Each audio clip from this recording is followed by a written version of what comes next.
Por décadas, o mundo viveu sob a sombra de uma guerra nuclear total.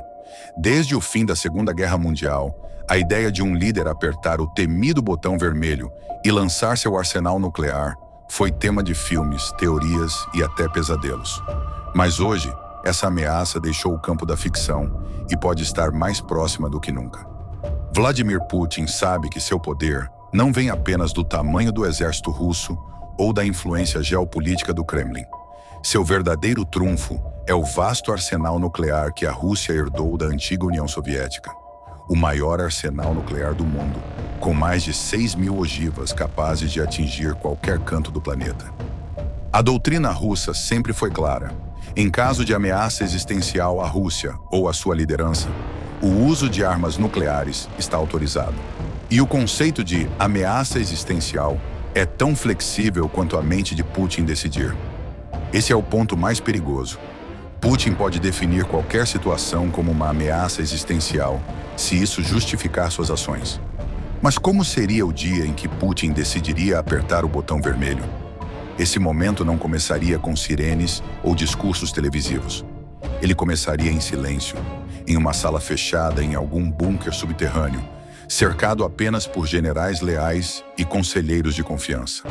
A decisão seria rápida e estratégica, sem tempo para alertas diplomáticos.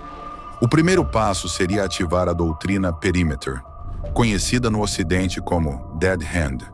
Esse sistema automático, criado na Guerra Fria, garante que mesmo se o Kremlin for destruído, os mísseis nucleares da Rússia ainda seriam lançados automaticamente. É a mão morta da Rússia, pronta para garantir a vingança do país, mesmo em caso de aniquilação total. Com o sistema ativado, submarinos nucleares russos espalhados pelos oceanos receberiam suas ordens finais. Mísseis balísticos seriam disparados das profundezas do Ártico, do Pacífico e até mesmo do Atlântico Norte, criando um ataque simultâneo contra múltiplos alvos: Washington, Londres, Berlim, Paris, Tóquio.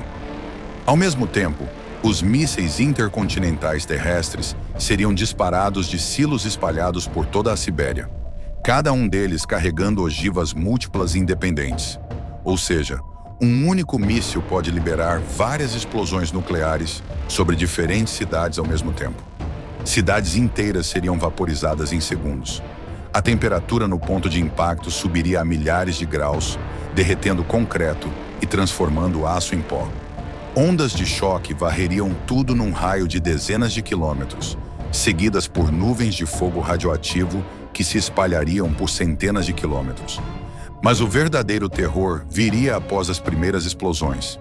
As forças nucleares estratégicas da Rússia incluiriam detonações de alta altitude, criando pulsos eletromagnéticos que destruiriam todos os sistemas eletrônicos sobre vastas áreas. Satélites, redes elétricas, sistemas bancários, tudo seria apagado instantaneamente, mergulhando o mundo em escuridão tecnológica. E não pararia por aí. O plano russo inclui o uso do Poseidon, o torpedo apocalíptico. Esse monstro nuclear seria lançado de submarinos e detonaria próximo a costas inimigas, criando tsunamis radioativos que afundariam cidades costeiras inteiras. Nova York, Los Angeles, Miami, Londres, Tóquio, todas poderiam desaparecer sob uma onda radioativa. A resposta ocidental, claro, viria em minutos.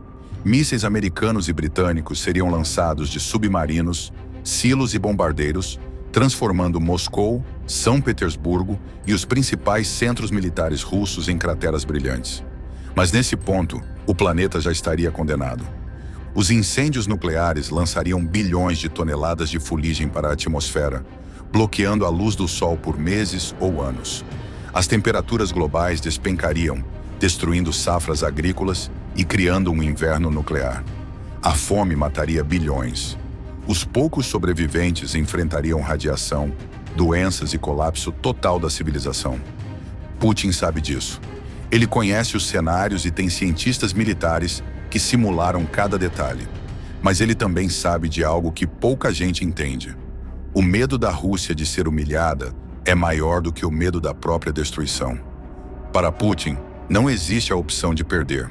Se ele for encurralado, seja por uma derrota militar, uma revolução interna ou uma tentativa de removê-lo do poder, o botão vermelho deixa de ser uma ameaça e se torna uma certeza. Ele transformou o arsenal nuclear russo em uma extensão direta de seu ego e de seu legado histórico. Em sua mente, não existe mundo sem uma Rússia forte. E se o mundo tentar apagar a Rússia, então Putin apagará o mundo. Essa é a verdadeira lógica por trás da doutrina nuclear de Moscou. As armas não são apenas instrumentos de dissuasão. Elas são a última carta para garantir que ninguém jamais esqueça o nome de Vladimir Putin. E a grande questão é, com o cerco se fechando, com sanções estrangulando a economia russa e com sua própria popularidade interna ameaçada, quanto tempo falta para que Putin decida que não tem mais nada a perder? O dia em que Putin apertar o botão vermelho não será o início de uma guerra. Será o fim da civilização como conhecemos. E a única pergunta que resta é: estamos mais perto desse dia do que imaginamos? E se o botão vermelho for acionado, não será apenas um confronto entre nações, será o colapso de toda a ordem mundial. Sem comunicação, sem comércio global, sem cadeias de suprimentos, o planeta entraria em um caos sistêmico em questão de dias. Nações menores, completamente dependentes de importações de alimentos e combustíveis, simplesmente deixariam de funcionar. Além da destruição física, haveria o fator psicológico. A confiança entre países evaporaria. Alianças como a OTAN e a União Europeia se fragmentariam. Cada governo entraria em modo de sobrevivência, abandonando cooperação internacional e voltando para uma lógica tribal de cada um por si. Outro ponto crucial seria o impacto ambiental. Mesmo após as primeiras explosões e o inverno nuclear, os níveis de radiação transformariam partes inteiras do planeta em zonas mortas. Correntes oceânicas e ventos atmosféricos espalhariam partículas radioativas, contaminando terras férteis e fontes de água potável a milhares de quilômetros dos alvos diretos. Economicamente, o sistema financeiro global implodiria. Bolsas de valores deixariam de existir, o dólar perderia seu valor como moeda internacional e até o ouro, tradicional refúgio em crises, se tornaria inútil diante da nova realidade. O verdadeiro valor passaria a ser comida, água limpa e abrigo seguro. E o pior de tudo, mesmo que alguns governos ou grupos consigam sobreviver no subterrâneo, eles emergiriam em um mundo irreconhecível. A civilização como conhecemos não voltaria tão cedo. E Putin, com seu nome gravado na história como o homem que apertou o botão, se tornaria eterno. Não como líder vitorioso, mas como o último czar do apocalipse. Antes do Putin apertar o botão vermelho, aperte você o botão do like e se inscreva no canal para descobrir a verdade, antes que seja tarde demais.